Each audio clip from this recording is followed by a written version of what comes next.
Hey y'all, welcome back to my channel. If you're new here, hi, I'm Sarah. I am a fourth year teacher that just recently moved from first grade to second grade, and today I'm going to be talking to you about the Wonders curriculum. If you follow me on my other platforms, Instagram and TikTok, which I hope you do, I've been very transparent about what a challenge it has been for me to adjust to a new curriculum, new school in general, new grade level, and all new curriculums. But Wonders has been exceptionally challenging just because it is so dense and heavy packed. If you don't know, Wonders includes like the phonics aspect, the writing aspect, grammar, reading, everything in one, which is really nice. But it's just overwhelming to new teachers. Not that I'm a new teacher, but you know what I'm trying to say. If you're new to the curriculum, it can be super overwhelming. I've been getting a lot of feedback on my other platforms as I share about my experience with it, that other teachers are feeling the same. So I am going to kind of show you how I not only like structure my Wonders block throughout the day, but how I organize it, what I use to help keep me on track and my students on track. And just to be completely transparent, none of this is like research based, not the actual curriculum itself, but like my strategies, my like process and way of thinking and how to like organize it. I came with it with myself. So take it with a grain of salt, but I just hope that you can maybe take something away from this. And if you have any questions or I leave something out that you wanted to know or learn or see, leave it down below and we can always do a part 2. Also, most of you have already heard me say this on Instagram or TikTok, but my classroom has 21 EL students, which if you don't know what that means, it means that all of my students are English language learners, which means their primary first language is not English. So Wonders is a little bit different for me, but I will try and keep it as like basic as possible for you so that if that's not what your class demographic is, this could still be helpful to you.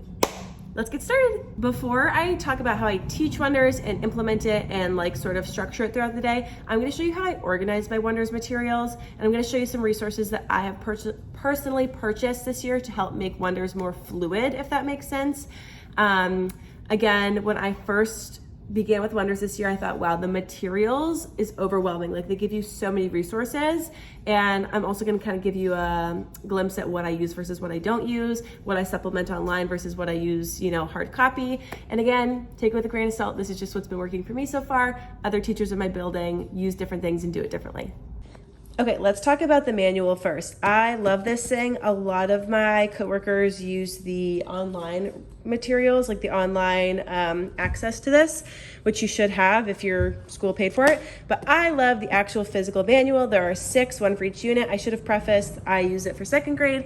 I just like seeing this day-by-day breakdown. I literally use this when I plan every single week. So this I actually do use the hard copy of. Next are these drawers. I don't know how like helpful they are that the books are lying down like this, but I organized all of the leveled readers by unit. I was gonna originally do it by genre, but I like doing it by unit better so I can say, all right, I'm in unit 2.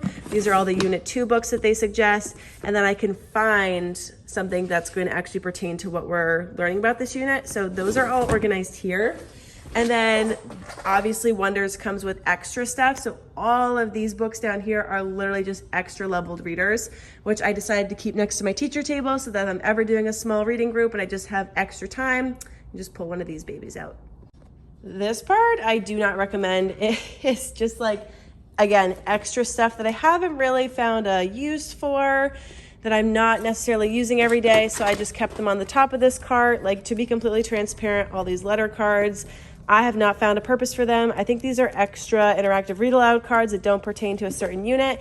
The practice book, I will occasionally take pages out of this, but just to be completely transparent, because my students are EL learners in all my class, the directions aren't always super clear and it's a little overwhelming. So I don't use a lot of this stuff, sadly enough. And then what else? I don't even know what some of these things are. These are the decodables. I'll talk about the decodables next because we do use those.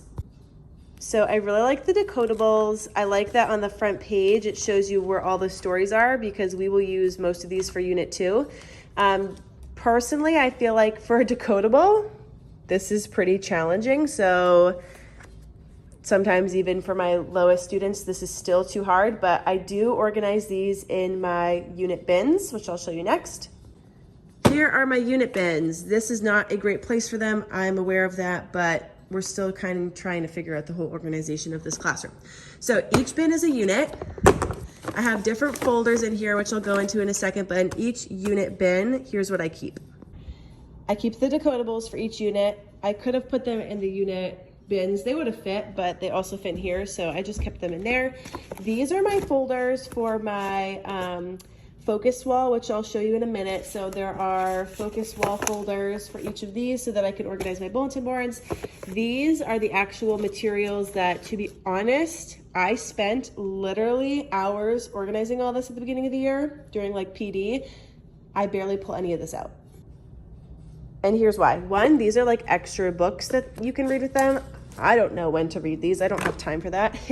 The vocab cards, my push-in ESL teacher that I work with during ELA will use these sometimes. Same thing with like the high frequency word cards. I will use those, but I also just use slides for that. Like this stuff is all on Wonders digitally online. So I don't really find this stuff super important. Like I said, we will use the vocab cards or the high frequency word cards, but the extra read alouds, I organized them, but I mean, they really have not helped me that much. A lot of the stuff I found from week 1 and week 2 is the same. So like all of it's pretty much in the week 1 folder because, well, week 2, I have out the high frequency words right now. I don't know where I put them. Here they are. So like, that's where I got these. The structure of Wonders is so interesting. So like week 3 and 4 are together really. And then week 5 is kind of its own thing. And then week 6 is the assessment, which we won't even talk about the assessment today because that's a whole other tangent. I believe these go with the leveled readers. So you can do like, it's basically like a lesson for you. I should probably show my push-in teacher where these are in case she ever wants to use them. These are the interactive read aloud cards. I actually do like doing these and teaching them the vocab, but this isn't a great way to organize them because as you can see, they're getting bent. All right, here's my favorite find from Teachers Pay Teachers. They're from Amanda Garcia. She has a lot of great Wonders materials, actually. This is our focus wall. Basically, I switch this out every week. For a lot of things, it's just flipped. So like this is week 2 spelling on the back. Okay. As I was saying, now that I got it, the spelling words, the high frequency words, and the grammar changes every other week. So I just print those front to back so that I don't waste paper and lamination. Besides spelling, high frequency words, and grammar, everything else changes bi-weekly. So we're at the end of week 2 right now. So on Friday or Monday morning, I will just swap everything out. And those red folders in there is where I keep the laminated cutouts so that I can just swap it out on the focus wall.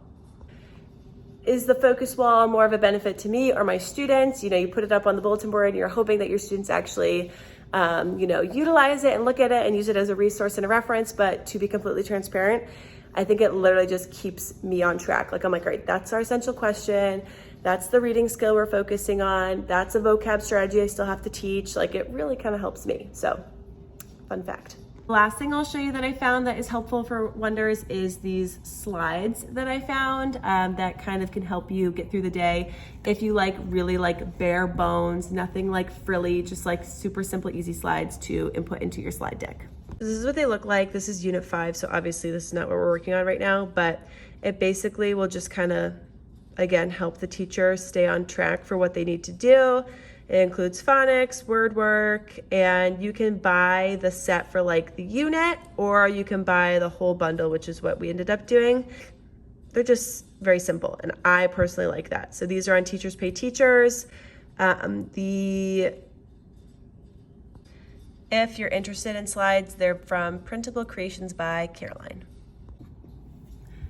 Again, I don't do this, but a couple of my coworkers, instead of using those slides, will literally just go into the Wonders platform online for teachers and will just screenshot things and put them into their own slide deck so that they can kind of pace themselves and stay on track for the day. Now here's the fun part. Now I'm going to show you how I actually plan for Wonders every week. And again, because I'm an ESL teacher, I find that it's a little bit easier for me to plan because I have a push-in ESL teacher who comes in for our literacy block every day for 2 hours, and she runs small groups with me. So when you see my plans, just know that there are 2 small groups being run at a time. If you're a special ed classroom, this might be possible for you. If you're a gen ed teacher and you don't have an extra person, then you are only running 1 small group. So when I show you my 2 other stations that students are working on, you might have to get crafty, clever, creative and think about what you could do for those other kids that aren't getting the support that my second adult is giving my students, if that makes sense. So I use a template, I created it myself. It's super bare bones because we don't need anything fancy in here. It basically breaks down what I'm going to be teaching whole group and then what I'm going to be dishing out to my students in small group setting. I started doing Wonders this year, everything whole group. Hated that. As a previous first grade teacher, I was doing almost all of my instruction in small groups because like that's where I found student learning was like the best and most constructive. And so whole group with 21 second graders like at their seats is just like was miserable to me and miserable to them. They did not like it.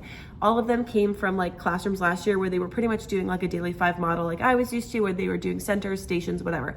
So it was what we knew, it was what we were comfortable with, so that's what we adapted to. Again, if you're not a centers person, then this might not be super helpful, but if you're looking to try stations or centers, or that's what you currently use but you need some help on like how to break it down into whole group versus centers, I got you. All right, folks, here is the template in all of its glory. It's so simple, I told y'all.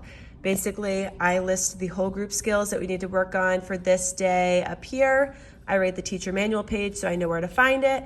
I taught if they need their reading writing companion, which is that thin Wonders book they keep in their desks and write in, I'll write the page number that they need.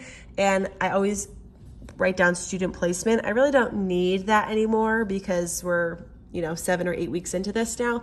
But at the beginning, it was super helpful to remind myself where we were going to be when we were doing something. Like I found that teaching vocab was better at the rug, or obviously doing the spelling pretest was better at their seats. So just reminding myself to transition them, because on Mondays, if you use Wonders, whole group is very long on Mondays. Like there's a lot to teach on a Monday.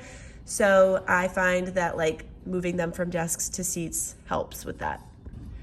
Then once we've tackled everything I think should be taught whole group, then we break up the rest of it between the 2 small groups. So Katie is my mentor teacher. We are both the EL teachers here. So we have a group that we run in our separate classrooms. And then Lynn is our ESL teacher that pushes in. So again, same thing, just the skill, what teacher manual page, if they need their writing companion, we put the page number. If they don't need it, we just write NA, and then what materials they need. So if they're working on phonics, we might say whiteboards, markers, and erasers. If they're working on writing with us, we might say clipboards and a pencil. So this is what we use. And then the actual planning of it, again, us 3 teachers that collaborate on this because we're all the EL staff. There she is right there. We meet on Friday afternoons, we prep together, and we take out our manual and we just start to plug things in. It's nice when you're working with 2 other people to do this, because it's like, I'll be like, all right, introduce the concept. Somebody will share out the page number, I'll be typing it in. We're like whole group, small group, it goes quickly. And Wonders is so repetitive that it's like, we could literally pull out the plans from unit 1, week 3, day 1, and see what we did last unit, because it's the same structure every week. So that's the thing I do like about Wonders. But basically, we will look at day 1 and say what needs to be taught whole group, what needs to be taught small group. Mondays are always the most packed day. I don't know why Wonders does that. You can like literally see it on the map, like how much is on a Monday versus how much is on a Friday. Like I'm like, why don't we space this out better for a teacher's sanity? But whatever. We've been saying this cute thing at my school, like Wonders is called Wonders because it makes you wonder. Like it makes us wonder, why do we do it this way? But anyways, so things that I always do whole group: introducing the concept, talking about the essential question, and watching the video. Oral vocabulary, which is the interactive read aloud cards and introducing those words, I always do that whole group. The spelling pre-test and post-test. Now, I didn't usually do those that first unit because I was like, what a waste of time to do a pre-test and a post-test. But I do them now, and only because on our unit assessment in unit 1, we realized that the EL test, which is what I give my students, doesn't really assess their phonics. So I didn't really have a phonics data point to see if my students were actually like in taking these spelling patterns and the phonics and actually like retaining it. So now me and her are doing these the phonics spelling pre-test and post-test. So I always do that whole group. Anytime they have out their anthology books, like the big, thick, Wonders books, I always do that whole group, those stories. But things that I like to do in small group, we like to do any sort of writing in small group, because the writing in Wonders, maybe it's controversial, is hard. Just jumps right into like informational writing, narrative writing, realistic fiction writing, and like we didn't even so much as, whatever, that's a whole tangent. So writing I always do in small group. Phonics I really try and do in small group. The shared read, which is usually in their little like Thin Wonders books, if you guys have those and you know what I'm talking about, where they're actually like writing notes like in the margins and answering questions. That I feel like takes a lot of like discussion and time to actually write those things. And sometimes as a teacher, I just use my professional judgment. We pick and choose what to do with each group, like which questions are better for which learners. So I do that in small group. Any sort of like grammar or vocabulary I like to do in small group. Teaching high frequency words, we'll do that in small group. So yeah, that's kind of looking at what I choose to put in each of those sections, small group versus whole group. To be completely transparent though, like if I'm running a writing block, like in my small group, then the ESL teacher that's pushing in, she is teaching them vocab, phonics, spelling, grammar, all those other things anytime throughout the week. And that would be really hard to instruct students on independently. So like, for example, if you're a teacher that's by yourself and then the rest of your students are in small groups, nobody else is there to give them that instruction. So I personally don't know what you would do if you were a teacher on your own for this. I'm very blessed this year to have an additional staff member with me during literacy, but I give teachers credit on how they're implementing this by themselves. I think the compromise maybe is that if you are a teacher by yourself and you don't have another support staff to help you, you're probably doing more whole group and less centers, which kind of stinks in my opinion. But this is just how I do it. I'm sure you could find a way to make it adaptive and to like make it work in your classroom. Here we go. Sorry, somebody came to ask me a question. But as I was saying, the other students that are not working with me or another teacher are working on 2 or 3 different things. So one center is always iReady. I don't know if that's a platform that other teachers are familiar with. It's basically an online portal where they can work on either reading or math. So during our literacy stations, they are doing iReady reading and doing their path, which is like specific lessons targeted to like what they needed to improve on when they did their diagnostic at the beginning of the year. So they're working on those skills on their Chromebook independently at their seat. Then the other station flips between high frequency word practice and spelling word practice. So every single week there are 10 new high frequency words and then a new spelling pattern. So like this week is long U, and we did the pre-test on Monday, post-test is tomorrow. So throughout the week, I'll have them practice not only words like in their small groups with either Lynn or myself or a whole group, practicing phonics, but also like practicing like sorting spelling words with the similar spelling patterns. Or days that they're not doing spelling work, they are doing high frequency word work. So like just practicing like reading, writing, spelling the high frequency words of that week. So those are super low maintenance stations. I told you I don't really use the practice book pages for Wonders because they're just like way too much for my sweet little babies in here. So sometimes I would pull them out and use like them for skill groups for like higher level learners, but definitely not for the entire classroom. So the only thing I print out from Wonders every week are these spelling tests, the pre-tests and the post-tests. I recommend cutting off the words so that they can't look at them because Wonders tells you just to fold it over. And we all know that that's not super accurate. So I just cut them off. And then for things for like phonics practice or high frequency word practice, I'll show you like some examples of what I might have them working on. So Education to the Core has this really great resource called Editable Spelling, and it's for any sort of like sight words, spelling words, whatever you use in your classroom. They have all these cute activities and you literally just plug into the words and print them off. So like this one's cute. They just practice rewriting the words and then they cross them out at the top when they're done. This is another example of like tracing it with their pencil, tracing it with their crayon, tracing it with their marker. Again, just practicing these same 10 words over and over again in different ways. This one they really like. They need a paper clip for it. They just spin and record it and write them all until the whole thing is filled. So just different high frequency word activities that you can do, that you can change from week to week that are fun for the kids. And then the last thing I'll show you is some things that I use for phonics. These are actually printables that I got last year for first grade that kind of correlated with foundations, and I really like them. So until the skills run out that overlap between first and second grade, I'm gonna keep using these. And then I can always use the editable spelling activities that I just showed you, like the ones that I use here for high frequency words. I can just use those with spelling patterns. So let me show you what I have printed out this week for phonics.